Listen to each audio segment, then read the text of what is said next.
Hello, and welcome back to Rebooking to Mastery, a podcast presented by me, Juggin, a 22-year-old master's student just trying to spread some knowledge out to the rest of the world, based on some books I've read and analyzed.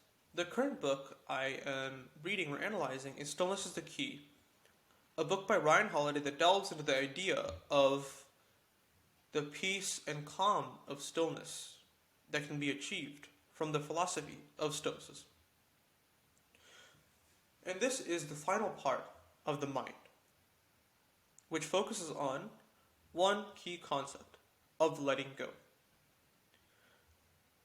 So, there is generally a principle that you may or may not have observed in a lot of what you do or what you feel yourself do.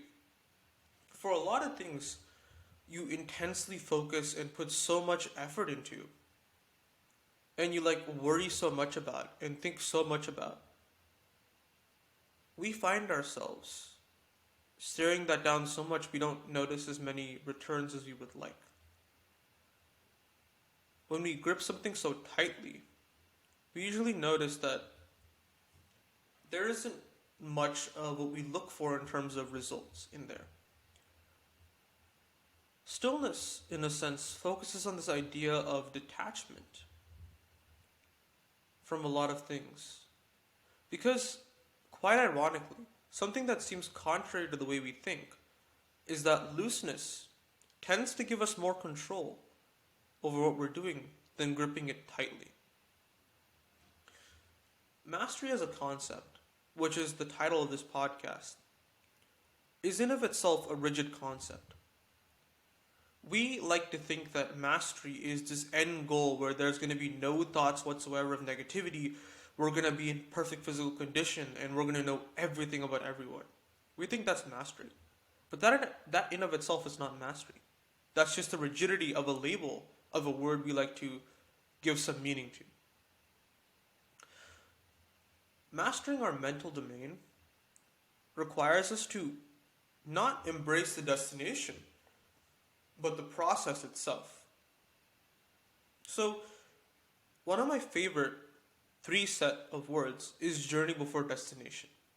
It's the idea of looking at the process of what we go through and being present in the next step we take. Every single next step we take. Being present, empty, and open to the next step that we take, instead of looking far out into the stars for some end result which we're 90% sure is not even going to happen. People who come into this field of self-improvement, self-help, and this bettering of oneself, they come into this journey with an intention, an end goal. A feeling of, yes, by the end of this year, I want to not get mad when someone says this thing. And that's not how mastery works. That's not how mastering our mental domain really works. Because when you come with a goal, you come with an orientation toward the future. And you're not present in the present when you actually do that. If we aim for the trophy on the wall that we will eventually supposedly have, we're going to miss our target. If we aim for this end result, we aim for the destination, we're going to miss the benefits, the happiness, and all of the journey. And if we aim at a target too intensely, we'll miss the most important part of shooting the target, which is the process. Imagine yourself an archer pulling back your bow at a target. If you stare at the target without looking at how your posture is, how you're standing, what position you're in, and how far you draw back your bow, if it's angled properly, and all these factors, if you don't trust the process or look at the process by which you're going to hit the target, you're going to miss the target. And the thing is that the closer we get to this concept of mastery, the less we look for specific results. And the more we look at how we were before and how we are right now.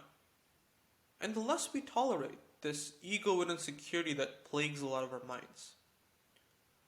Now, this is not to say that if you're getting better and better at reaching more of your goals, it's not that you're going to have no ego, no insecurity, no doubt, or nothing.